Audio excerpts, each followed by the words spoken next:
Bandang alas 4 ng madaling araw, nagsimulang kumilos ang mga hukbong pandagat ng China at Amerika at biglang bumaligtad ang pandaigdigang pamilihan ng enerhiya. Ito ay dahil ang China at Amerika ay sumugod sa Angola sa ilalim ng pagkukunwari ng proteksyong militar sa bansang may digmaang sibil. Ang kanilang target ay ang minahan ng uranium na matatagpuan sa ilalim ng lupa na siyang magtatakda ng dominasyon sa loob ng susunod na 100 taon. Ngunit dahil sa isang urgent na balita, ang buong mundo ay biglang nanlamig. Ito ay ang balita na ang Angola ay mayroon ng lihim na kontrata sa Pilipinas. Ang nakakagulat na dahilan kung bakit napili ang Pilipinas na lumabag sa lohika ng puhunan at ang dakilang desisyon ng isang Pilipino na nagkamit ng 25 trilyon sa halip na itapon ng year 1.5 billion. Ang nakakagulat at nakakaantig na tunay na kwento ay isisiwalat ngayon. Ako si Thomas Milla. Sa loob ng 25 taon, nagtrabaho ako sa Energy Security Committee ng United Nations na nag-aanalisa at nagdodokumento ng kasakiman at digmaan na nagaganap sa mga lugar na may likas na yaman. Nagtrabaho ako bilang isang analyst. Sa loob ng 25 taong pag-ikot sa mundong ito, hindi na ako nagugulat sa mga simpleng kaguluhan. Nakita ko na ang mga mercenaries na nagsusunog ng mga nayon para sa diamante sa Africa. At sawa na ako sa mga magkakapatid na nagbabarilan dahil sa isang patak ng langis. Ngunit ang pangyayaring naganap sa punong tanggapan ng United Nations sa Geneva, sa simula ng taong ito, ay ang pinaka nakakagulat na misteryo sa aking buong buhay sa pag-aanalisa. Hindi ko pa rin malilimutan ang pakiramdam ng hangin sa araw na iyon. Ang bulwagan ng pulong ay puno ng amoy ng pawis at kasakiman. Sa gitna ng mesa ay nakaupo si Jose Antonio, ang ministro ng enerhiya ng Angola, at siya ay pinalibutan ng mga ambassador ng Amerika, Tsina at Pransya na parang mga hyena na nag-aabang ng biktima. Ang sitwasyon ay simple. Sa ilalim ng 1,000 meters sa Luena province sa timog ng Angola, natuklasan ang pinakamalaking high-grade na uranium deposit sa kasaysayan ng tao. Ang tinatayang halaga nito ay al 25 trillion. Ito ay hindi lamang usapin ng pera. Ito ay ang susi upang hawakan ng dominasyon sa enerhiya sa loob ng susunod na 100 taon. Si Li Wei, ang kinatawan ng Tsina, ang unang nagbato ng kamay sa mesa. Ang kanyang boses ay umalingaw-ngaw sa bulwagan. Nagbabala ako sa gobyerno ng Angola. Kami, ang Tsina, ay naghanda na ng pautang na 50 bilyon. Kami na ang magtatayo ng lahat mga kalsada, pantalan at riles. At tatanggihan ninyo iyon? Nasa katinuan pa ba kayo? Pula ang mukha ni Lee. Hindi nakapagtataka. Ang Tsina ay naglagay na ng South Sea Fleet sa baybayin ng Angola. Ito ay isang tahimik na banta na ang pagtanggi ay nangangahulugang digmaan. At doon, si Jean-Pierre, ang ambassador ng Pransya na nakaupo sa kabilang panig, ay sumingit na may ngiting nakakainis. Huwag kang masyadong mag-init, Ginoong Li Wei. Hindi ito usapin na malulutas ng pera. Naglabas si Jean-Pierre ng isang tumpok ng lumang dokumento mula sa kanyang bulsa at iwinagayway ito. Ito ay ang kasunduan na nilagdaan noong panahon ng kolonisasyon noong ika-19 na siglo. Ang karapatan sa priority negotiation para sa pagmimina ng yaman sa Timog Angola ay sa amin, sa Pransya. Sa ilalim ng batas pandaigdig, ang uranium na ito ay praktikal na amin. Alam mo yan. Minister Jose, ano ang mangyayari sa ekonomiya ng Angola kapag kami ay umalis? Ito ay higit pa sa banta. Isa itong insulto. Hindi ito iba sa isang tahasang deklarasyon na ibabalik nila ang tanikala ng nakaraan. Ang ambassador ng Amerika ay hindi rin nanatiling tahimik. Siya ay nagsalita ng tahimik, ngunit sa isang tono na pinaka-nakakatakot. Ang uranium ay isang strategic asset. Hindi papayagan ng Amerika na mapunta ito sa mga bansang sumusuporta sa terorismo o sa mga bansang hindi verified kung gagawa ng maling pagpili ang Angola. Isa sa alang-alang namin ang lahat ng opsyon, kasama ang financial sanctions. Lahat ng opsyon. Iyan ay isang diplomatikong paraan upang sabihin, bombing ng 7th Fleet. Tingnan ninyo, ang Tsina ay nagwawagayway ng salapi, ang Pransya ay nagpapakita ng lumang title ng ari-arian, at ang Amerika ay nagtutok ng baril. Sa paningin ng lahat, kailangan piliin ng Angola ang isa sa tatlong ito. Ito ang kapalaran ng isang mahinang bansa. Ganoon ang isinulat ko sa aking ulat. Ang Angola ay sa huli pipili sa China, na nag-aalok ng pinakamaraming kickback o kaya ay lilingon sa Amerika, na nangangako ng proteksyong militar. Iyan ang iisipin ng sinumang rational analyst. Ngunit, sa sandaling iyon, nagsalita si Ministro Jose Antonio. Sa haba ng pakikinig niya sa kasakiman at banta ng tatlong dambuhalang bansa, Siya ay nakapikit at hindi nagsalita. Para siyang isang monghe na nagtitiis sa maingay na kaguluhan. Nang dahan-dahan siyang magmulat ng mata, nakakita ako ng kakaibang bagay sa kanyang tingin. Hindi iyon takot. Iyon ay matinding paghamak at malalim na kalungkutan. Mga Ginoo, tapos na ba kayo sa inyong pagsasalita? Ang boses ni Ministro Jose ay mababa, ngunit napakabigat, sapat upang patigilin ang ingay sa bulwagan. Ang Tsina ay nag-alok ng pera. Ang Pransya ay nag-angkin ng karapatan at ipinakita ng Amerika ang kanilang kapangyarihan. Oo, maganda ang lahat ng iyan. Ngunit may isang bagay na hindi ninyo napansin. Inilagay ni Ministro Jose ang kanyang kamay sa loob ng bulsa ng kanyang suit. Lahat ay kinabahan. May lalabas pang bagong kontrata o isang lihim na recording. Ngunit ang inilabas niya ay nagpatigil sa lahat ng tao sa pulong. Ito ay isang luma at gulanit na notebook. Ang takip ay punit-punit. May maraming mantsa at hindi na malaman kung ano ang orihinal na kulay nito. Nang ilagay ang maruming notebook na iyon sa gitna ng mesa ng United Nations kung saan nakalagay ang mga makabagong tablet at high-end na fountain pen, isang kakaibang pagkaiba ang lumabas. Si Li Wei ay humalakhak. Ano ang balak mong gawin ngayon? Nagbibiro ka ba? Sa halip na sagutin, hinaplos ni Ministro Jose ang notebook sa pamamagitan ng kanyang nanginginig na kamay. Para siyang humahawak ng Biblia. May pag-iingat at paggalang. Sa notebook na ito, may nakasulat na mas mahalaga kaysa sa 25 trillion na uranium. Dahan-dahan siyang nag-angat ng mukha at tiningnan ng bawat ambassador ng 3 dambuhalang bansa. Habang kayo ay nagpepresyo ng gear 5 trillion, 10 trillion, may isang bansa na nag-alok ng walang hanggan. Nagsimulang magbulungan ng pulong. Walang hanggan? May bansa bang gustong kunin ang uranium ng walang bayad? Hindi ba iyan pagnanakaw? Hindi ko rin napigilan ang pagtawa. Anong baliw na bansa ang maglalakas loob na gawin iyan? Ngunit ang sumunod na salita ni Ministro Jose ang tuluyang nagpatigil sa aking pagtawa. Makikipagkasundo kami sa Pilipinas. Hindi lamang ang karapatan sa pagmimina ng uranium, kundi pati na rin ang pagtatayo ng pantalan, pagpapaunlad ng lungsod, at paggawa ng kuryente. Ang lahat ng kinabukasan ng Angola ay ipagkakatiwala namin sa Pilipinas. Isang sandaling katahimikan ang namayani. At pagkatapos, sumabog ang galit. Impossible! Pilipinas? Anong magagawa ng maliit na bansang iyan? Ito ay international fraud. Tumayo si Chinese Ambassador Li Wei at hinampas ang silya. Magkano ang binayaran ng Pilipinas? Dodoblehin namin, hindi. Titipluhin namin ang bayad. Ikansela mo ang kontrata ngayon. Si Ministro Jose ay ngumiti ng malamig. Sinabi ko na hindi ito usapin ng pera. Ang nakikita lamang ninyo ay ang uranium sa ilalim ng lupa. Ngunit naaalala namin ang dugong dumanak sa lupain na ito. Binuksan niya ang lumang notebook. Sa mga pahinang naninilaw, mayroong sulat kamay na hindi pantay-pantay. Hindi ito isang diplomatikong dokumento o isang kontrata. Ito ay isang logbook ng mga manggagawa sa isang construction site noong panahon ng digmaang sibil ng Angola. 23 taon na ang nakalipas. Ito ay hindi lamang isang diary. Ito ang talaan ng iisang taong nanatili nang ang lahat ay tumalikod at tumakas noong 2002. Umiyak si Ministro Jose. Nasaan kayo noong panahong iyon? Ang tropa ng Pransya ay umatras. Ang tropa ng Amerika ay umalis. Ngunit ang mga Pilipino ay nanatili. Hindi sila nanatili para sa tubo. Nanatili sila upang iligtas kami. Ente na Agosto, para akong binagok sa ulo. Ang digmaang sibil ng Angola noong 2002? Naaalala ko iyon. Ang impyernong oras kung saan inihayag ang pinakamalalang masaker. Nang ang lahat ng dayuhan ay pumila upang tumakas. Ano ang ginagawa ng mga Pilipino doon? Itinaas ni Ministro Jose ang lumang notebook at idineklara.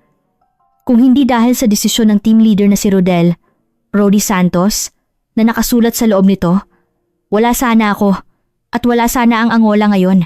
Kaya ang kontratang ito ay hindi business. Ito ay isang pagsukli sa utang na loob na umabot na ng 23 taon. Ano ang nakasulat sa lumang notebook na iyon at bakit tinalikuran ng isang ministro ng isang bansa ang astronomical na halaga na 125 trillion para sa Pilipinas? At sino itong Pilipinong si Rodel Santos na nagdulot ng pagkataranta sa mga pinakamakapangyarihang bansa sa mundo? Upang malaman ang lihim na iyon, kailangan nating ibalik ang orasan sa pulang disyerto ng Angola noong 2002. Doon, may nakabaon na kwento ng mga baliw na hindi natin naisip kailanman. Ang Angola noong 2002. Sa tuwing maririnig ko ang pangalan na iyon, Nanlalamig pa rin ang aking likod. Noong panahong iyon, nagtatrabaho ako bilang isang field investigator ng United Nations, umiikot sa buong Africa. Nakita ko na ang mga lugar ng massacre sa Luanda at ang Diamond War sa Sierra Leone. Ngunit ang Angola ay kakaiba. Ang digmaang sibil na tumagal ng 27 taon sa pagitan ng gobyerno at ng rebelding UNITA ay nagpahirap sa buong kontinente ng Africa. Ang opisyal na bilang ng namatay ay 500,000 at ang mga refugee ay lumampas sa 4 million. Ang pagsunog ng isang buong nayon ay karaniwang pangyayari at ang mga batang may hawak na baril ay hindi nabalita. Sa gitna ng impyernong iyon, may isang kumpanya ng konstruksyon mula sa Pilipinas, ang Maharlika Builders. Nagtatrabaho sila sa paggawa ng kalsada sa Cuando Cubango Desert Region. Nagpasya sila na ito ay medyo ligtas dahil ito ay government-controlled area. Ang pangalan ng site manager ay si Rodel Rody Santos. Siya ay 54 taong gulang noong panahong iyon, isang veteran team leader na ipinadala mula sa punong tanggapan sa Manila. Nakita ko ang kanyang personnel record sa bandang huli at nakasulat doon, tahimik, matigas ang ulo, at hindi umuurong sa desisyon kapag ito ay nagawa na. Sinulat ito ng HR department bilang isang depekto. Ngunit, kakatwa, ang depektong iyon ang nagligtas sa 2,000 buhay. Ito ay sa isang madaling araw noong Abril. Kakaibang madaling araw sa Angola. Ang araw ay nakakamatay sa init na umaabot ng 40 degrees. Ngunit sa madaling araw, may lamig na umaabot sa kaibuturan ng buto. Nagising si Kuya Rody sa tawag ng satellite phone sa gitna ng lamig na iyon. Galing ito sa punong tanggapan sa Manila. Ang tawag mula sa punong tanggapan sa madaling araw ay hindi kailanman nagdadala ng magandang balita. Team Leader Santos, umalis ka na kaagad. Ang boses ng executive sa punong tanggapan ay balisa. Ano ang nangyayari? May impormasyon kaming gumagalaw, ang mga rebelding UNITA. May higit sa 3,000 armadong lalaki ang patungo sa inyo. Nanginginig ang kamay ni Kuya Rody. 2,000? 43 lang kaming Pilipino sa site. Ang security guards ay 15 lokal na bantay lamang at mayroon silang ilang lumang rifle. Magpapadala kami ng helicopter sa loob ng 48 oras. Iwanan ang lahat ng kagamitan at ilabas lamang ang mga tao. Ang utos ng punong tanggapan ay malinaw. Ibinaba ni Kuya Rody ang telepono at tumingin sa labas ng bintana ng quarters niya. Sa kabilang panig ng construction site, nakita niya ang isang maliit na nayon, Kwani Village. Isang maliit na nayon na may populasyong humigit kumulang 2,000. Karamihan ay mga babae, bata at matatanda. Ang mga kabataang lalaki ay matagal nang dinala sa digmaan o namatay na. Ang mga tao sa nayong iyon ay pumupunta sa construction site araw-araw upang tumulong sa trabaho. Ang isang sako ng bigas na tinatanggap nila bilang bayad ay sapat na pagkain para sa kanilang pamilya sa loob ng isang buwan. Ang mga bata sa nayon ay sumusunod sa mga Pilipinong engineer at natututo ng Tagalog. Kumusta? Salamat, mahal kita. Ang mga boses ng mga bata na sumisigaw sa hindi malinaw na pagbigkas ay umalingaw-ngaw sa gitna ng disyerto. Naalala ni Kuya Rody ang mga mukha ng mga bata na iyon. At alam niya, kapag umalis ang mga Pilipino, tapos na ang nayon na iyon. Ang mga rebelding UNITA ay kilala sa kanilang kalupitan. Ang mga nayon na tumulong sa gobyerno ay pinapatay ang lahat, bata man o matanda. Ang katotohanan na nagbigay sila ng paggawa sa isang kumpanya ng konstruksyon ng Pilipinas ay sapat na upang ituring silang government collaborators. Tumawag muli si Kuya Rody sa punong tanggapan. Hindi ako aalis dito. Isang katahimikan ang namayani sa kabilang linya. Ano? May mga taga-nayon dito. 2,000 tao. Kung kami lang ang tatakas, lahat sila ipapatayin. Ang tono ng executive sa punong tanggapan ay tumalas. Team Leader Santos, anong sinasabi mo? Hindi yan problema natin. Ay, hindi ko kayang umalis at makita silang pinapatay. Kung mananatili ka dyan, mamamatay ka rin. Mananatili ako. Muling namayani ang katahimikan. At pagkatapos, ang executive sa punong tanggapan ay nagsalita ng mahina at malamig. Team Leader Santos, alam mo ba kung magkano ang halaga ng mga kagamitan dyan? Alam ko. Bulldozers, excavators, dump trucks, lahat ng iyan ay aabot sa higher 1.5 billion. Kahit iwanan mo ang lahat ng iyan, mabibigat ang lugi ng kumpanya. Hindi sumagot si Kuya Rody. At mananatili ka pa rin dyan? Ipagsasapalaran mo ang buhay ng mga empleyado namin para sa mga tao sa Africa? Nababaliw ka na ba? Kung hindi ka umalis ngayon, ikaw ay fired? Naiintindihan mo? Tumingin si Kuya Rodi sa labas ng bintana at nagsalita ng tahimik. Mananatili ako. Kahit matanggal pa sa trabaho. Biniti ng telepono. Kaagad na ipinatawag ni Kuya Rodi ang mga Pilipinong engineer. Lahat sila, 43 tao. Alas 5 ng umaga. Lahat sila ay nagtipon sa container na ginagamit bilang temporary meeting room. May nagkukusot ng antok na mata. May hindi maitago ang pagkabalisa. May patuloy na naninigarilyo. Nagsalita si Kuya Rodi. Ipapaliwanag ko ang sitwasyon. Ipinarating niya ang katotohanan ng walang emosyon. Higit sa 2,000 rebelding paparating. May helicopter na darating pagkatapos ng 48 oras. Nagutos ang punong tanggapan na umalis ang lahat. Ngunit huminto si Kuya Rodi at itinuro ang labas ng bintana. Sa ilalim ng umuumbok na kalangitan, makikita ang balangkas ng nayon. May 2,000 tao sa nayon na iyon. Kung aalis tayo, mamamatay sila. Nagulo ang meeting room. Mananatili ako. Ngunit hindi ito utos. Kung gusto mong umalis, umalis ka. Walang masamang damdamin. Namayani ang katahimikan. 30 segundo. 1 minuto. Pakiramdam ay parang walang hanggan. Noon, may isang nag-angat ng kamay. Siya si Yul Caparas, ang pinakabatang engineer, 28 taong gulang. Ito ang una niyang overseas deployment, team leader. Mananatili rin ako. Ang kanyang boses ay nanginginig. Ngunit ang kanyang tingin ay hindi natitinag. Isa pang nag-angat ng kamay. At isa pa, 38 sa 43 na Pilipino ang pumili na manatili. 5 pumili na umalis. Sinabing may pamilya sila. Ngunit hindi sila sinisisi ni Kuya Rodi. Salamat. Namula ang mata ni Kuya Rodi. Ngunit walang oras para umiyak. Sige, simulan na natin ang operasyon. Inilatag ni Kuya Rodi ang mapa ng site. 3 ang daanan na pwedeng daanan ng mga rebelde. Ang kalsada sa disyerto sa silangan, ang burol sa hilaga, at ang tuyong ilog sa kanluran. Kailangang harangan ng 3 ito. Nagtaka si Yul. Paano namin haharangin? Wala tayong matinong baril. Itinuro ni Kuya Rodi ang mga construction equipment sa labas ng bintana. 8 bulldozers, 6 excavators, 15 dump trucks. Ang gear 1.5 bilyon na kagamitan ay kumikinang sa sinag ng umaga. Gamit ang mga iyan? Gamit ang mga makina? Gumawa tayo ng defense wall. Lupa at bato. Para itong ideya ng isang baliw sa loob ng 2 araw. Gumawa ng defense wall sa paligid ng buong nayon sa loob ng 2 araw? Tila imposible. Ngunit wala ng ibang paraan. Nagsimula ang trabaho. Umalingaw-ngaw ang tunog ng mga bulldozer habang hinuhukay ang lupa. Nag-angat ang mga excavator ng malalaking bato at ang mga dump truck ay patuloy na naghahatid ng buhangin at graba. Ang temperatura ay lumampas sa 40 degrees. Ang ibabaw ng metal ng makina na pinainit ng sikat ng araw ay magdudulot ng paso kung hinawakan ng kamay. Nagkukulang ng tubig. Mayroon na lamang silang inuming tubig para sa 3 araw. Ngunit kung isasama ang mga taga-nayon, wala na silang sapat para sa 1 araw. Nilimitahan ni Kuya Rodi ang rasyon ng tubig sa 0.5 ali bawat tao. Sa disyerto, ang 0.5 ali ay nagdulot ng pagbagsak ng marami dahil sa uhaw, ngunit walang huminto sa pagtatrabaho. Lumabas din ang mga taga-nayon. Sa simula, hindi nila alam kung ano ang nangyayari.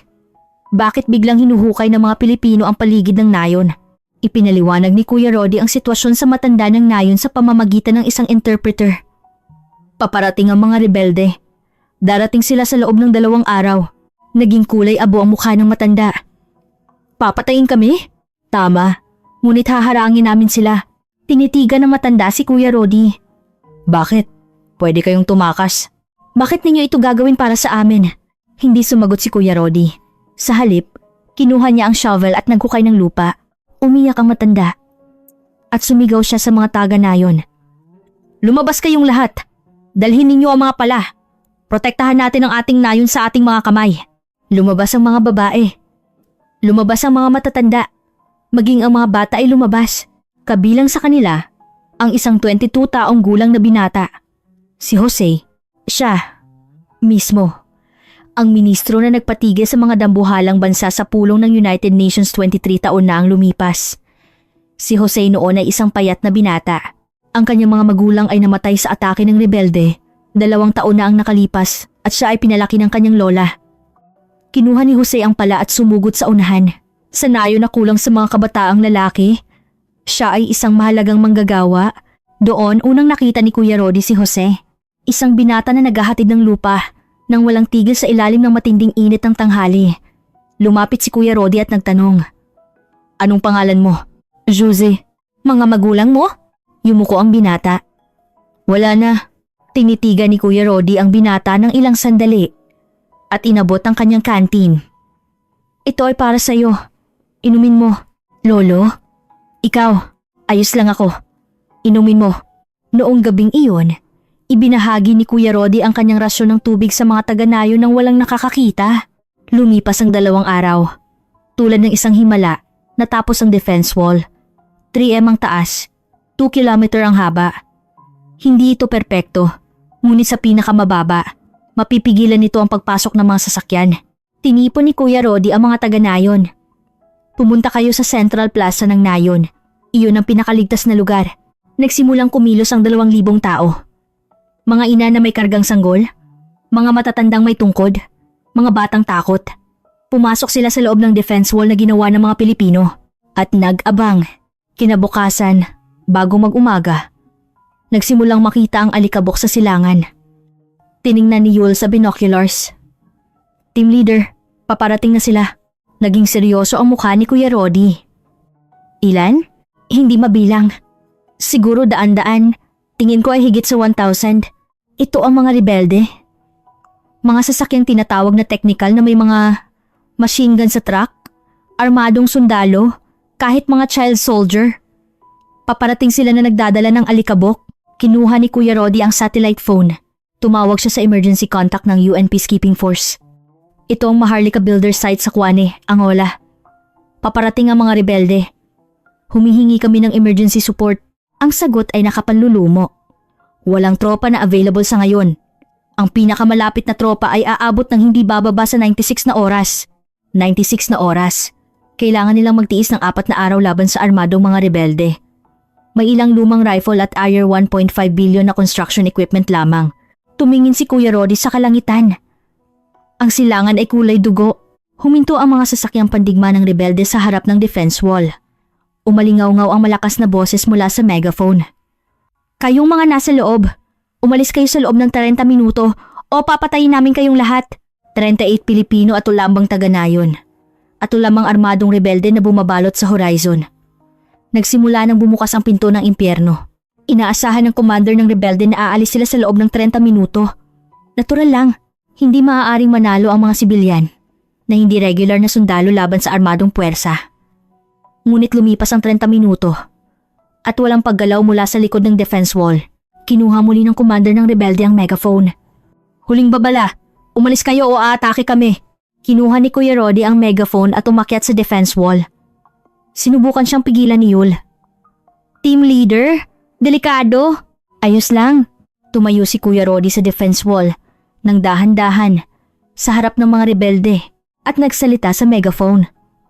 Kahit hindi siya marunong mag-Portuguese, ang interpreter sa tabi niya ay sumigaw ng sabay. Hindi kami aalis. Kung gusto ninyong kunin ang mga taga-Nayon na ito, daanan muna ninyo kami. Isang sandaling katahimikan ang namayani. Narinig ang bulungan mula sa mga rebelde. Nababaliw ba sila? Bakit ginagawa iyon ng mga taga-silangan? Ang commander ng rebelde ay tila naguluhan din. Ito ang una nilang pagkakataon na makita ang ganoong sitwasyon. Karaniwan, ang mga dayuhan ang unang tumatakas dahil mahalaga sa kanila ang kanilang buhay. Ngunit ang mga taga-silangan na iyon ay hindi lang tumakas, kundi tumayo pa sa defense wall at naghahamon. Lumipas ang isa pang 30 minuto at doon, umalingaw-ngaw ang unang putok ng baril. Tan? Tumama ang bala sa tabi ni Kuya Rodi. Isang warning shot. Bumaba ka! Kung hindi, ang susunod ay sa ulo mo na! Hindi gumalaw si Kuya Rodi. Sa halip, itinaas niya ang watawat ng Pilipinas sa defense wall. Hindi ito isang lihim na sandata. Ito ay isang lumang bandila na nakasabit sa quarters ng site. Nang makita ang bandila na umiihip sa hangin, isa-isa ring umakyat ang mga Pilipinong engineer sa defense wall. Lahat sila, 38 tao, ay tumayo sa ibabaw ng defense wall. Isang gawaing kahibangan para itong pagiging target. Ngunit ang gawaing kahibangan na iyon ang napatigil sa mga rebelde. Mula sa pananaw ng rebelde, Isa itong hindi inaasahang sitwasyon. Kung mga taga-nayon lang, sana ay sinalakay na nila. Ngunit mga dayuhan sila at Pilipino pa mamamayan ng isang maunlad na bansa. Ang pagpatay sa kanila ay magdudulot ng internasyonal na pagtutol. Bagaman hindi alintana ng UNITA ang opinyon ng internasyonal, ang digmaang sibil ng Angola ay papalapit na sa pagtatapos at may mga usap-usapan tungkol sa peace negotiation. Ang card ng massacre ng mga dayuhan ay napakalaking pasanin. Bumaba ang araw nang hindi nakakagawa ng desisyon ang commander. Nagsimula ang unang araw.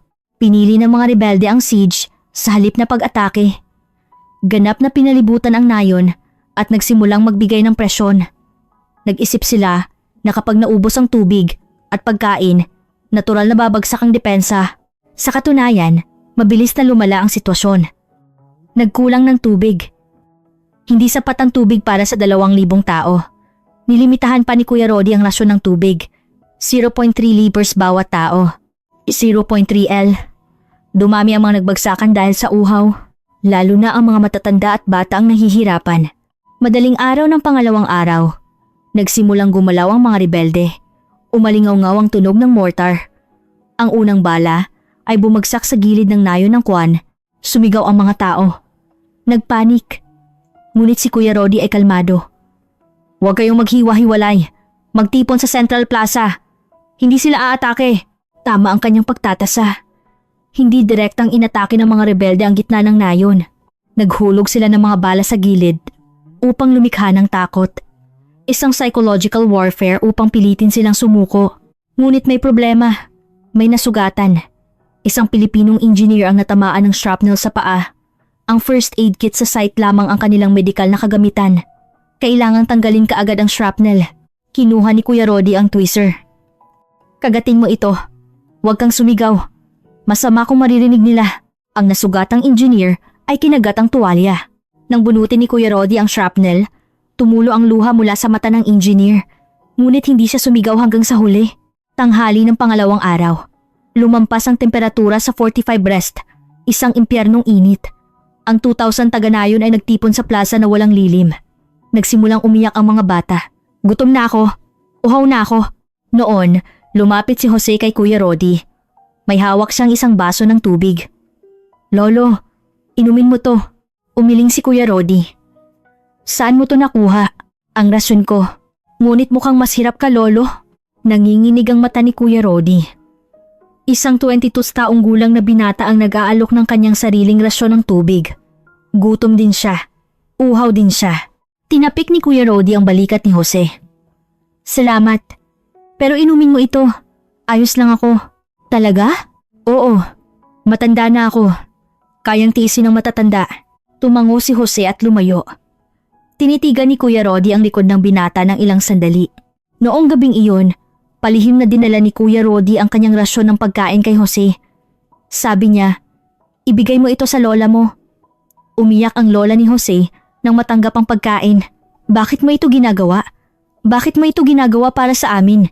Hindi sumagot si Kuya Rodi. Sa halip, tumingala siya sa kalangitan. Ang disyerto sa gabi na puno ng bituin. Dumating ang pangatlong araw. Mas lumala pa ang sitwasyon. Halos wala ng tubig. Malapit nang maubos ang pagkain. Ang mga rebelde ay nanatili pa rin sa paligid ng nayon at nag-abang. Ang oras ay nasa panig nila. Tinawag ni Kuya Rodi si Yul. Kailangan nating maghanap ng tubig. Saan? Disyerto ito.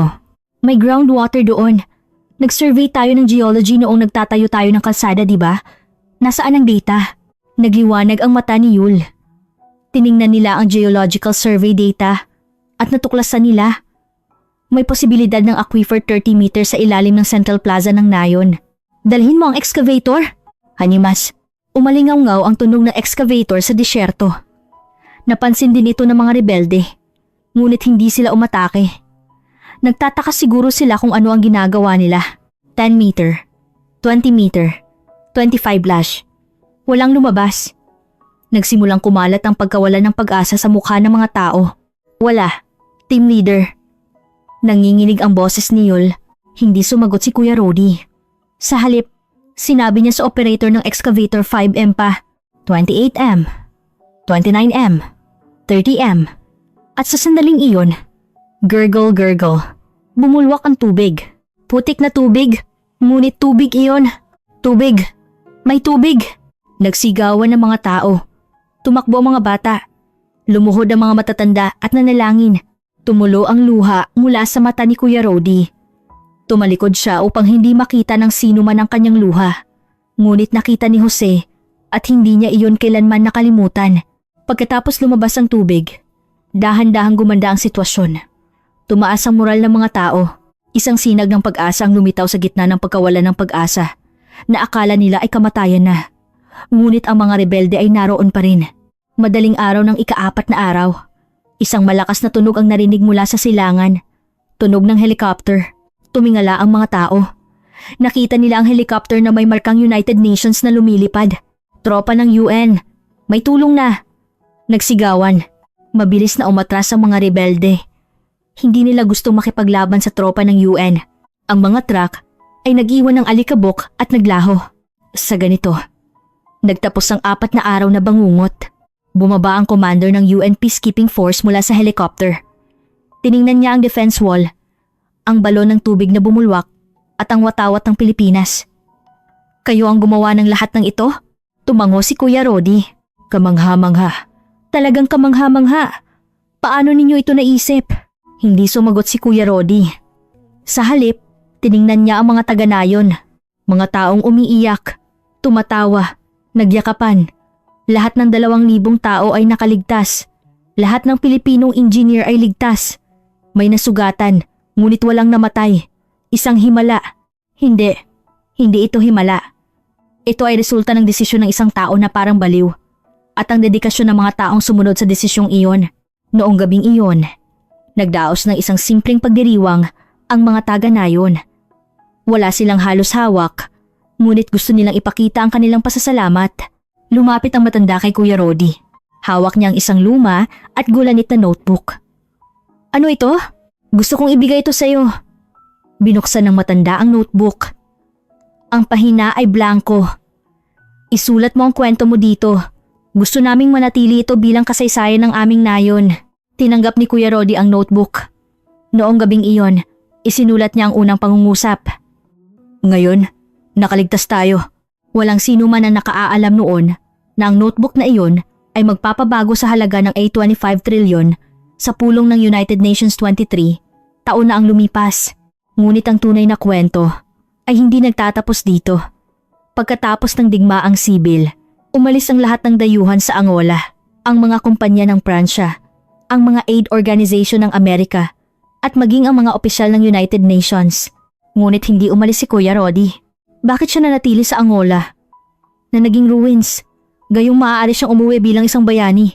Upang malaman ang dahilan, kailangan nating pakinggan ang kwento pagkatapos ng digmaan.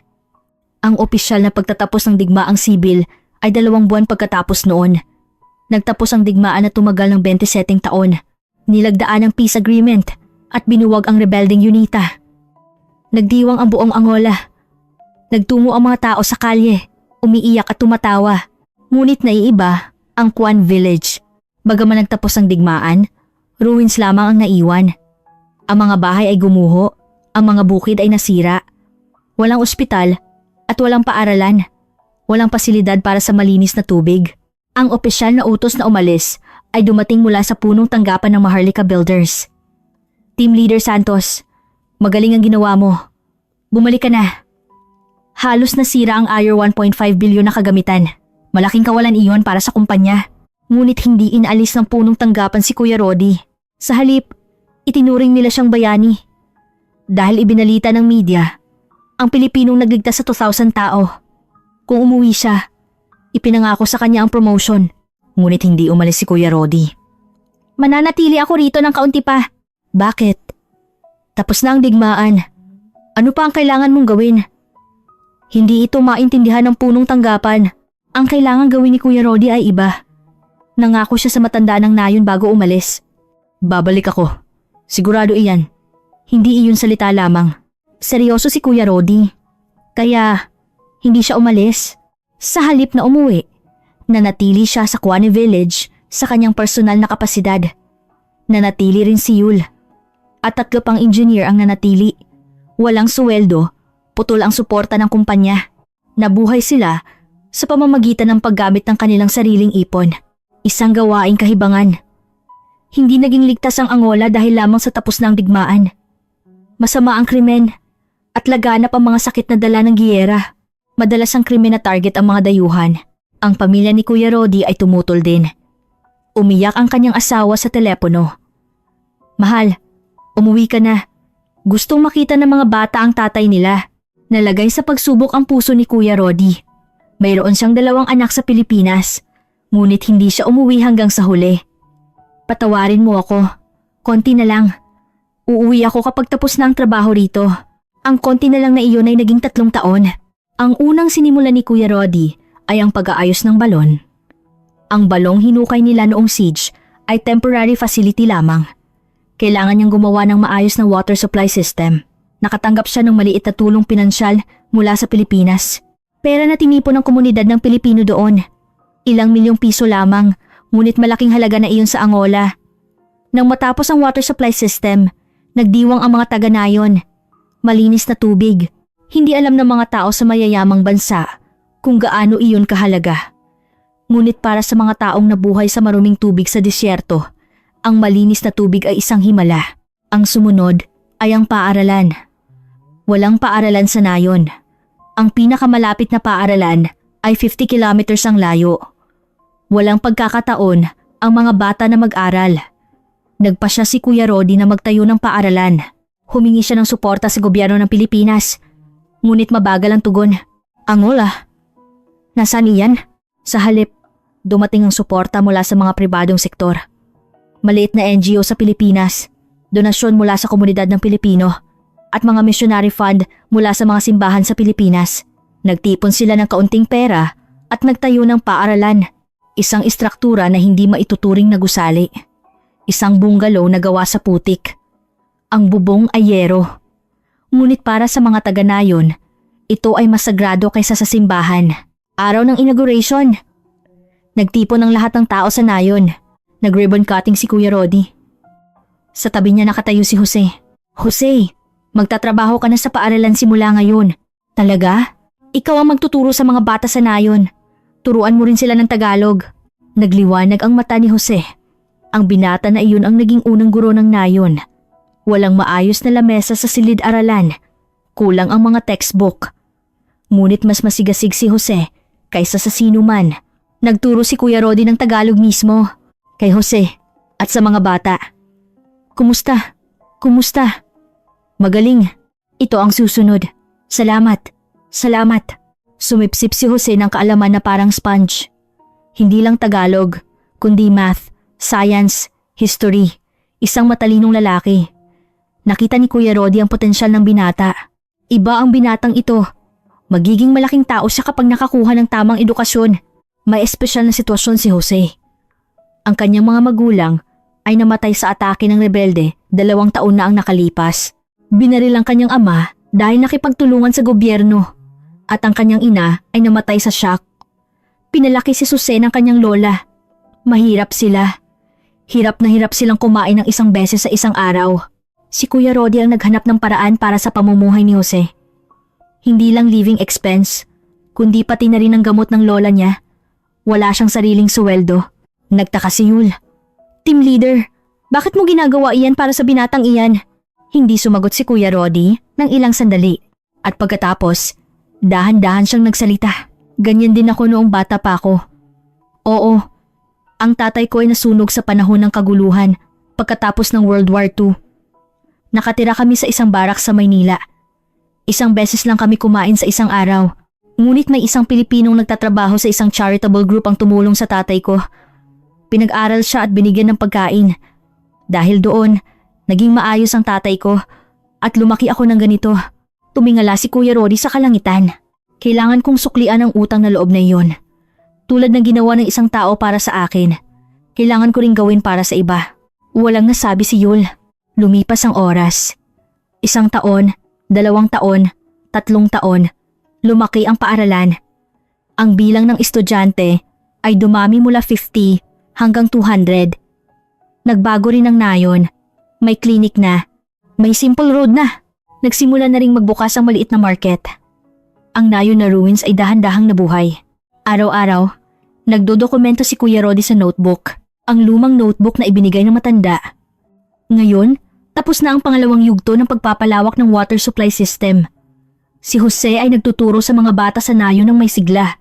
Isang masigasig na binata. Nagkamalarya si Yul. Buti na lang may gamot. Ngayon, ipinanganak ang unang sanggol sa nayon. Ang una mula nang matapos ang digmaan. Isang diary at kasaysayan ng nayon. May nakasulat sa notebook na iyon na mas mahalaga kaysa sa 825 trillion. Mga kwento ng tao. Talaan ng pag-asa. At dedikasyon ng isang Pilipino. Lumipas ang 5 taon. Dumating si Jose kay Kuya Rodi. Lolo, gusto kong mag-aral sa Pilipinas. Pilipinas? Talaga? Opo. Gusto ko pang malaman ng tungkol sa bansa mo. At gusto kong bumalik pagkatapos mag-aral ng husto. Tumulo ang luha mula sa mata ni Kuya Rodi. Jose! Hinawakan ni Kuya Rodi ang balikat ni Jose. Ikaw ang pag-asa ng nayon na ito. Mag-aral ka ng husto at umuwi. At baguhin mo ang bansang ito. Aral ni Mola. Naayos ang scholarship ni Jose sa Pilipinas. Ang tuition fee ay natipon mula sa government scholarship at private donations. Araw ng pag-alis ni Jose. Ang lahat ng tao sa nayon ay naghatid sa kanya. Tumayo si Jose sa harap ni Kuya Rodi. Lolo, pwede ba kitang tawaging tatay? Namula ang mata ni Kuya Rodi. Oo, sa tingin ko pwede. Salamat tatay. Babalik ako. Sigurado akong babalik ako para suklian ang utang na loob na ito. Nagyakapan sila. Umiyak ang mga taga-nayon. Nang lumipad ang eroplano, tumingin si Jose sa labas ng bintana. Ang nayon na paliit ng paliit. Ang kontinente ng Africa na paliit ng paliit. At ipinangako niya sa kanyang sarili. Sigurado akong babalik. Sigurado akong susuklian ko ang utang na loob na ito. Ang pangakong iyon ay natupad pagkatapos ng 18 taon. Sa isang paraan na hindi nila naisip, 25 trilyon. Ngayon, bumalik tayo sa kasalukuyan. Sa sandaling inilagay ni Ministro Jose Antonio ang lumang notebook sa mesa, sa punong tanggapan ng United Nations sa Geneva. Noong panahong iyon, nakaupo ako sa isang sulok ng pulong at nakita ang lahat. Sa totoo lang, tumawa rin ako noong una. Lumang notebook, dinala niya ang isang bagay na parang elementary student's journal sa mesa ng negotiation para sa 25 trillion. Ganon din ang naisip ni French Ambassador Jean-Pierre. Ministro, nagbibiro ka ba? Ano ang basurang papel na iyan? Nagbago ang ekspresyon ni Ministro Jose. Nagliyab ang kanyang mata. Basura? Hindi. Dito, pinag-uusapan natin ang daan-daang trillions na kinabukasan. Wala tayong oras para magsayang sa mga fairy tale. Dahan-dahang tumayo si Ministro Jose. At itinaas ang notebook. Alam ba ninyo kung ano ito? Hindi. At ayaw naming malaman. Ito ang talaan ng taong nanatili. At isinapanganib ang kanyang buhay sa aming nayon 23 taon na ang nakalipas nang tumakas sa inyong bansa ang Pransya. Tumahimik ang pulong. Binuksan ni Ministro Jose ang notebook, ang unang pahina. Nagsimula siyang magbasa sa nanginginig na boses. Abril 15. Ngayon, nakaligtas tayo. Ang mga rebelde ay umatras. Lahat ng 2,000 taga-nayon ay ligtas. Lahat ng 38 Pilipino ay ligtas. Salamat sa Diyos. Namayani ang katahimikan sa pulong. Binaliktad ni Ministro Jose ang pahina. Abril 20. Kulang ang tubig. Ibinigay ko ang aking rasyon sa mga taga-nayon. May isang binata na si Jose. Nawala ang mga magulang niya. Malinis ang kanyang mata. Nag-aalala ako sa kanya. Nag-angat siya ng muka at tiningnan ng mga ambasador ng dambuhalang bansa. Ako si Jose. Muli siyang nagbaliktad ng pahina. Mayo 3. Dumating ang utos na umuwi mula sa punong tanggapan. Tinanggihan ko. Hindi pa tapos ang trabaho dito. Hindi ko pwedeng iwanan ng mga taga-nayon na ito. Mayo 11. Nagpasya ako magtayo ng paaralan. Wala akong pera. Kailangan kong gamitin ang aking retirement pay. Ano ang sasabihin ko sa aking asawa? Hunyo to. Gustong mag-aral ni Jose ng Tagalog. Tinuruan ko siya ng kumusta. Ginagaya niya iyon buong araw. Isang masigasig na binata. Nagsimulang manginig ang boses ni Ministro Jose. Hulyo 20. Namatay ang lola ni Jose. Ngayon, mag-isa na ang binatang iyon sa mundo. Kailangan ko siyang alagaan. Parang anak ko. Tumulo ang luha sa kanyang pisngi. Ngunit hindi siya huminto. Pagkatapos ng 3 taon, si Jose na ang naging sentro ng paaralan sa nayon. Magiging malaking tao ang binatang ito. Sigurado iyan. Pagkatapos ng 5 taon, naayos ang pag-aaral ni Jose sa Pilipinas. Ang pinakamasayang araw sa buhay ko. Kapag bumalik ang binatang ito pagkatapos mag-aral, magbabago ang bansang ito. Isinara ni Ministro Jose ang notebook. Ang notebook na ito ay naglalaman ng lahat ng talaan na isinulat ni Tatay Santos habang ako ay lumalaki. Mula sa pagpapakain at pagbibihis sa akin hanggang sa pagpapadala sa akin sa Pilipinas. Kung wala siya, wala sana ako dito ngayon. Siguro, patay na ako o kaya isang taong hindi marunong bumasa o sumulat. Kahit buhay pa. Tiningnan niya ng diretso si Chinese Ambassador Li Wei. Ambassador Li Wei, nag-alok ang inyong bansa ng 50 billion. Isang kahangahangang numero. Ngunit tatanungin ko kayo, nagbuhos ba ng dugo ang China para sa Angola?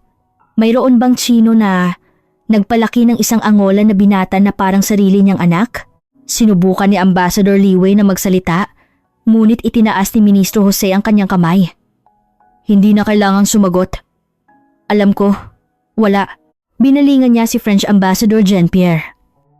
Ambassador Jean-Pierre, ang inyong bansa ay naglabas ng kasunduan mula sa panahon ng kolonisasyon. Isang kasunduan na nilagdaan noong ika-19 na siglo. Alam ko ang lahat ng ginawa ninyo sa aming mga ninuno sa ilalim ng kasunduan na iyon. Pang-aalipin, pagnanakaw ng yaman, pagwasak ng kultura. Iyan ba ang tinatawag ninyong karapatan? Naging pula ang mukha ni Jean-Pierre, ngunit hindi siya makatutol. Sa huli, tiningnan ni Ministro Jose ang Ambassador ng Amerika. Ambassador ng Amerika, binanggit ng inyong bansa ang lahat ng opsyon. Financial sanctions, at siguro, military option. Alam kong nagbabanta kayo. Ngunit tatanungin ko kayo, ano ang ginawa ng Amerika noong digmaang sibil ng Angola? Nagbenta kayo ng armas sa mga rebelding UNITA, hindi ba? Ang mga bala na ginamit upang patayin ang aming mga mamamayan ay ibinenta ng inyong bansa. Nanlamig ang pulong. Niyakap ni Ministro Jose ang lumang notebook sa kanyang dibdib. Kayo ay nagkakalkula, profit at loss. Ngunit kami ay naaalala, utang na loob at galit, at pinili namin.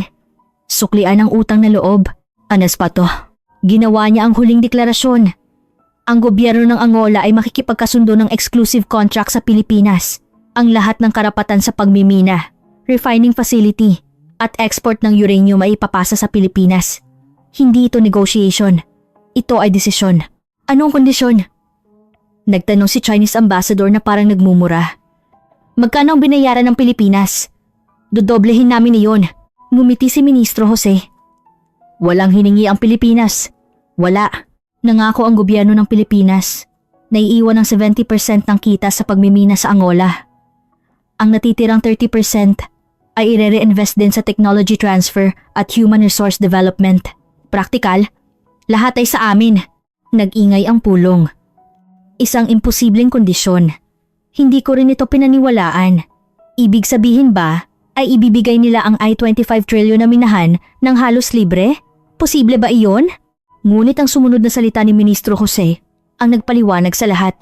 23 taon na ang nakalipas. Itinalikuran ng mga Pilipino ang IRI 1.5 billion upang iligtas ang 2,000 tao. Ngayon, itinatali namin ang IRI 1.5 trillion upang suklian ang utang na loob. Ito ang aming sagot. Nagwakas ang pulong. Ang mga ambassador ng dambuhalang bansa ay umalis nang walang masabi. Ito ang unang pagkakataon sa kasaysayan. Ang mga dambuhalang bansa na nagbanta sa pamamagitan ng warships at kapital ay lumuhod sa harap ng isang lumang notebook. Hinabol ko si Ministro Jose nang lumabas siya sa pulong. Ministro, sandali lang! Lumingon siya. Ano po iyon? Ako si Thomas Miller, analyst ng UN Energy Security Committee. Maaari ba akong magtanong ng isa? Nasaan si Ginoong Rodel Santos ngayon? Isang anino ang dumaan sa mukha ni Ministro Jose. Nasa Pilipinas po siya. Matanda na siya. Nakita mo ba siya kamakailan? Hindi. Nanginginig ang kanyang boses. 2 taon ko na siyang hindi nakikita. Lalo akong naging abala nang maging ministro ako. Mga excuses. Mga excuses lang. Yumuko siya. Pagkatapos nito, siguradong pupunta ako at makikipagkita sa kanya. Kailangan kong ibalik ang notebook na ito. Hindi ito akin. Sa kanya ito. Sa sandaling iyon, nagpasya ako. Kailangan kong idokumento ang kuwentong ito. Kailangan kong ipaalam sa mundo na may mas mahalaga kaysa sa 25 trilyon, na may mga bagay na hindi mabibili ng pera, at ang kwento ng mga taong nagtanggol sa mga mahalagang bagay na iyon. Pagkatapos ng pulong sa Geneva, ang mundo ay biglang bumaligtad. Ang Wall Street Journal ay nag-headline, Angola hands over the 25 trillion uranium to Philippines, shocks great powers. Ang New York Times ay nag-editorial, 23-year debt of gratitude triumphs over 25 trillion. Ang Le Monde ng Pransya, a humiliation defeated by Philippines in Africa. Xinhua News Agency, China fails in Angola negotiation. Diplomatic blow. Unavoidable. Ang buong media ng mundo ay nagulat tungkol sa pangyayaring ito. Ngunit hindi basta-basta susuko ang mga dambuhalang bansa. Ang China ang unang gumalaw. Nagpadala sila ng babala sa Angola. Demand for early repayment of existing 50 billion loan. Ito ay praktikal na banta. Ang ekonomiya ng Angola ay umaasa sa pautang ng China. Kung kailangan nila itong bayaran ng sabay-sabay, babagsak ang bansa. Hindi rin nanahimik ang Pransya. Inihayag nila na isa sa alang-alang nila ang sanctions sa antas ng EU. Ang exclusive supply ng strategic resources sa isang partikular na bansa ay nagbabanta sa international order. Mas lantaran ng Amerika. Nagdaos ng press conference ang tagapagsalita ng State Department at sinabing strongly urge Angola to reconsider its decision. Otherwise, we will be forced to take necessary measures. Necessary measures isang diplomatikong ekspresyon, ngunit nagpapahiwatig ng military intervention. Sa katunayan, nagsimulang kumilos ang US Navy 7th Fleet patungo sa baybayin ng Angola. Kumilos din ang South Sea Fleet ng China, pati na rin ang aircraft carrier ng Pransya na Charles de Gaulle. 30 warships ang nagtipon sa baybayin ng Angola. Iyan ang eksena na sinabi ko sa simula. Ang buong mundo ay nagbigay ng presyon sa Angola. Ang mga dambuhalang bansa ay nagpadala ng warships laban sa isang maliit na bansa sa Africa. Kumalat din ang kaguluhan sa loob ng Angola. Tumayo ang mga politiko ng oposisyon. Nasa katinoan ba kayo? Gusto ba ninyong makipagdigma sa Amerika para sa Pilipinas? Babagsak ang bansa kapag binayaran ang utang ng China. Kaagad na patalsikin si Ministro Jose. Nagmarch sa ang mga demonstrator sa kalsada. Libo-libo ang nagtipon sa harap ng government building. Ngunit isang nakakagulat na bagay ang nangyari. Mas malaki ang pro-government demonstration kaysa sa anti-government. Huwag kalimutan ang utang na loob. Kasama ang Pilipinas. Ang mga taga na yon mula sa Kwani Village na sumusuporta kay Ministro Jose ay nagbus patungo sa kabisera ng Luanda. Hawak nila ang watawat ng Pilipinas, tulad ng watawat na itinaas sa Defense Wall 23 taon na ang nakalipas. Isang interview ang ginawa sa pinangyarihan ng demonstration. Isang matanda ang tumayo sa harap ng kamera. Ako ay nasa nayon na iyon 23 taon na ang nakalipas. Ang mga Pilipino ang nagligtas sa amin. Isinapanganib nila ang kanilang buhay. Paano namin malilimutan ang utang na loob na iyon? Sabi ng isang batang babae. Ipinanganak ako sa nayon na iyon. Nag-aral ako sa paaralan na itinayo ng Pilipinas. Kung wala ang paaralang iyon, wala sana akong alam sa pagsulat at pagbasa ngayon. Patuloy na lumaki ang demonstration. Ang libo-libo ay naging 10,000 libo. Ang 10,000 libo ay naging daan-daang libo. Ito ang pinakamalaking demonstration sa kasaysayan ng Angola. Ngunit, nakakagulat, walang nangyaring karahasan. Ang mga tao ay mapayapang nagmarcha at kumanta. May nagpatugtog ng isang Pilipinong kanta, Bayan Ko. Sa gitna ng Africa, umalingaw-ngaw ang bayan ko. Daang-daang libo ang sumabay sa pagkanta. Hindi malinaw ang pagbigkas, ngunit puno ng damdamin. Ang eksenang ito ay na-live broadcast sa buong mundo. CNN, BBC, Al Jazeera lahat ay nagulat nito bilang top news. Angola. Hundreds of thousands demonstrate in support of Philippines. Sings Bayan Ko. Nagsimulang magbago ang international opinion. Sa simula, ang reaksyon ay nababaliw ang Angola. Ngunit pagkatapos makita ang footage ng demonstration, nagbago ito. Seryoso ang mga taong iyon. Pinili nila ito hindi dahil sa pera, kundi dahil sa puso. Sa social media, kumalat ang hashtag na Support Angola who doesn't forget utang na loob. Maging sa Pilipinas, sumabog ang reaksyon. Real-time search words. 1. Angola Minister Jose 2. Rodel Santos Sino 3. Angolan Civil War 23 years ago. Ang mga TV station ay naglabas ng mga special report. Hinanap nila si Ginoong Santos. Siya ay nakatira sa isang maliit na apartment sa labas ng Manila. 27 taong gulang. Tahimik na pagtanda kasama ang kanyang asawa. Sumugod ang mga reporter. Ginoong Santos, alam niyo po ba ang tungkol sa Angola? Tumugon si Ginoong Santos ng tahimik. Nakita ko sa balita. Ano po ang pakiramdam niyo? Masaya akong lumaki si Jose ng maayos. 25 trillion. Malaking halaga iyan. Ganoon po ba? Mabuti naman. Naguluhan ang mga reporter. Tila walang pakialam sa astronomical na halaga na 26 trillion. Ginoong Santos, bakit po kayo nanatili noon? Pwede naman po kayong umalis. Inohato. Tumingin si Ginoong Santos sa labas ng bintana ng ilang sandali. At dahan-dahan siyang nagsalita. Dahil ang tao, hindi dapat mag-iwan ng kapwa-tao. Iyon lang. Ang interview footage na iyon ay kumalat sa buong mundo. Ang tahimik na boses ng 77 taong gulang na matanda. Ang tao, hindi dapat mag-iwan ng kapwa-tao. Isang simpleng salita. Ngunit ang bigat nito ay hindi masusukat. Dahan-dahang umatras sa mga dambuhalang bansa. Una, ang Amerika. Naglabas ng pahayag ang State Department. Respect the sovereign decision of Angola. Ang necessary measures ay naging respect. Nagsimulang umalis ang 7th Fleet. Umatras din ang China. Inalis nila ang demand para sa early loan repayment to resolve amicably through bilateral talks. Isang diplomatikong ekspresyon, ngunit praktikal na pag-urong. Itinigil din ng Pransya ang pagsasaalang-alang ng EU sanctions. May usap-usapan na tumawag mismo ang president sa president ng Angola at nagpahayag ng pagsisisi. Totoo man o hindi, natapos ang sitwasyon sa loob ng 4 na araw. Umalis ang 30 warships. Nabigo ang 25 trilyon na banta. Ang balita ng mundo ay nagulat. The logic of force lost to the logic of the heart. There are things that money cannot buy. Philippines forces great powers to retreat without firing a single shot. Habang pinapanood ko ang balita na iyon, nag-isip ako. 25 taon akong nag-aanalisa ng resource conflicts. Nakita ko ang mga taong namamatay para sa langis, para sa diamante, para sa rare earth. Ang nanalo ay laging pareho. Ang may pera, ang may baril, ang may kapangyarihan. Ngunit naiiba ito ngayon. Isang lumang notebook ang nanalo laban sa 30 warships. Ang utang na loob na nag-ugat 23 taon na ang nakalipas ang nanalo laban sa 25 trillion. Sa unang pagkakataon, nalaman ko na posible pala ang ganoon. Pagkatapos ng isang buwan, bumisita si Ministro Jose Antonio sa Pilipinas. Ang opisyal na layunin ay ang paglagda ng cooperation agreement sa pagitan ng Pilipinas at Angola. Ngunit, may mas mahalagang layunin siya, ang makita si Ginoong Santos. Sumama rin ako bilang bahagi ng press corps. Gusto kong makita ang ending ng kuwentong ito, gamit ang sarili kong mata.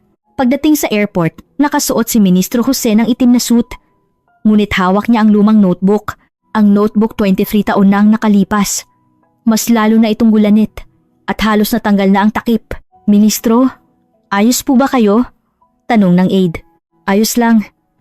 Ngunit nanginginig ang kanyang kamay. Halata ang kanyang kaba. Ang kotse ay patungo sa isang suburb ng Maynila. Habang nagmamaneho sa highway, tumitingin lang si Ministro Jose sa labas ng bintana. Ang tanawin ng Pilipinas ay mabilis na lumipas. Ang daming nagbago. Bulong niya. Wala pa masyadong nakatayo rito noong nag-aaral ako. Mag-isko na. Huminto ang kotse sa harap ng isang apartment complex. Isang karaniwang middle-class apartment.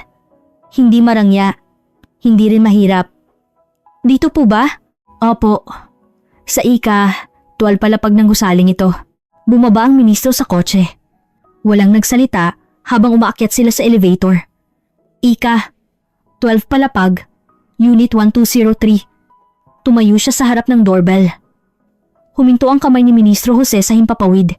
Hindi niya mapindot ang button. Ministro? Mahinang tawag ng aide. Sandali. Sandali lang. Umagos ang luha sa kanyang mata. 18 taon. 18 taon siyang naghintay para sa sandaling ito at 18 taon siyang natakot sa sandaling ito. Nag-aral siya sa Pilipinas, bumalik sa Angola at naging opisyal at naging ministro. Ngunit hindi siya nakatayo sa harap ng pintuan na ito kailanman. Hindi dahil abala siya, kundi dahil sa kahihiyan. Ang kahihiyan na hindi pa niya nasusuklian ang utang na loob. Ang kahihiyan na wala pa siyang narating. Ngunit ngayon ay iba na. Pwede na siyang tumayo ng may dangal. Pinindot ni Ministro Jose ang doorbell. Ding-dong. Pagkatapos ng ilang sandali, bumukas ang pinto. Isang 77 taong gulang na matanda ang nakatayo. Malalim na wrinkles, medyo baluktot na likod. Ngunit ang tingin ay tulad ng dati. Ang tingin ng taong nagtaas ng watawat ng Pilipinas sa defense wall. 23 taon na ang nakalipas. Huminto ang salita ni Ginoong Santos. Nakilala niya ang lalaking nasa harap niya. Jose. Tatay. Lumuhot si Ministro Jose. Yumuko siya ng malalim sa formal na paraan. Ang suwail na anak ay bumalik po ngayon.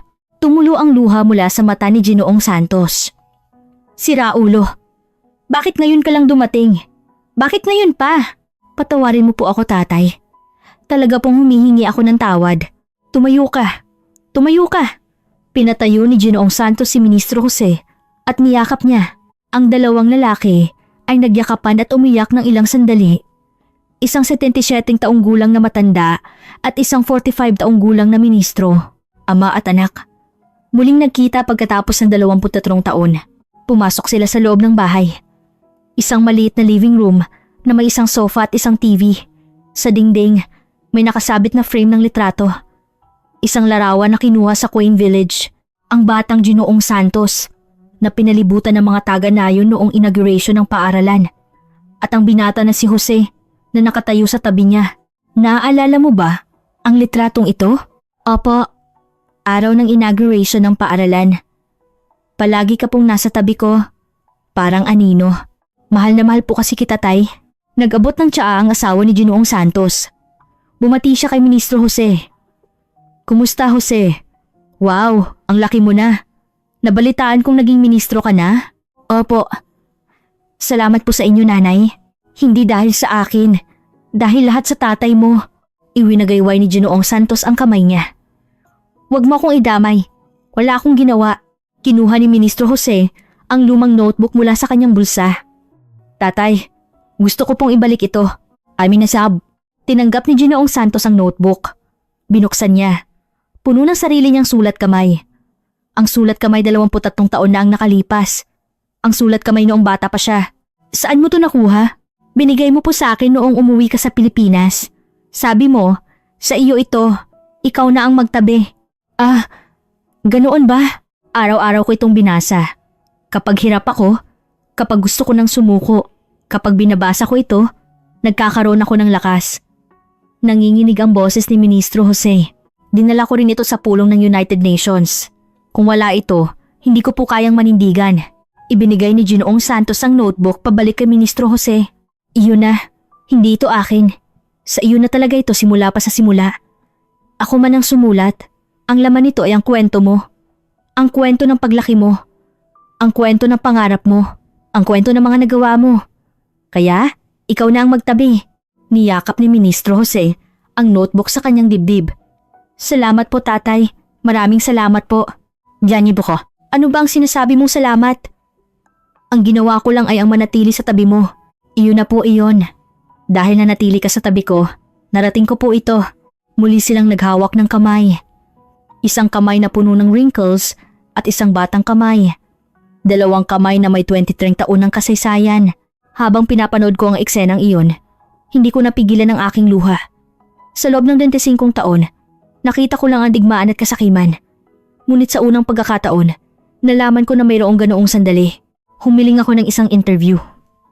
Ginoong Santos, huling salita po. Kung may gusto po kayong sabihin sa mundo. Nag-isip si Ginoong Santos ng ilang sandali at nagsalita. Wala naman po akong maisip na importante. Ang tao ay dapat magtulungan sa isa't isa. Iyon lang. Isang simpleng salita. Ngunit ang lahat ay nandoon. Lumipas ang ilang buwan. Ang cooperation agreement sa pagitan ng Pilipinas at Angola ay maayos na ipinapatupad. Nagsimula na ang pagpapaunlad ng minahan ng uranium at ang 70% ng kita ay ginagamit para sa pag-unlad ng Angola. Tulad ng ipinangako. Isang general hospital ang itinayo sa Quain Village. Ang mga Pilipinong medical team ay naroon at inaalagaan ng mga taga-nayon. Ang paaralan ay pinalawak mula elementary hanggang high school. Mayroon na ring college preparatory class. Bawat taon, daan-daang estudyante ang nagtutungo sa Pilipinas para mag-aral. Mga henerasyon na susunod kay Ministro Jose, si Ginoong Santos ay nakatanggap ng award kamakailan, ang Order of Sikatuna. Rank of Dato, ang pinakamataas na parangal na ibinibigay sa isang sibilyan. Sa seremony, maikli lang ang kanyang sinabi, hindi ito para sa akin. Para ito sa 38 kasamahan ko na nanatili sa akin. At para sa mga taga-nayo ng Kuwanin na nagtiwala at sumunod sa amin. Nakatira pa rin siya sa maliit na apartment na yun ngayon. Sabi niya, walang nagbago kahit nakakuha siya ng award. Araw-araw siyang gumigising, naglalakad, kumakain kasama ang asawa niya sa tanghali, at natutulog pagkatapos manood ng balita sa gabi.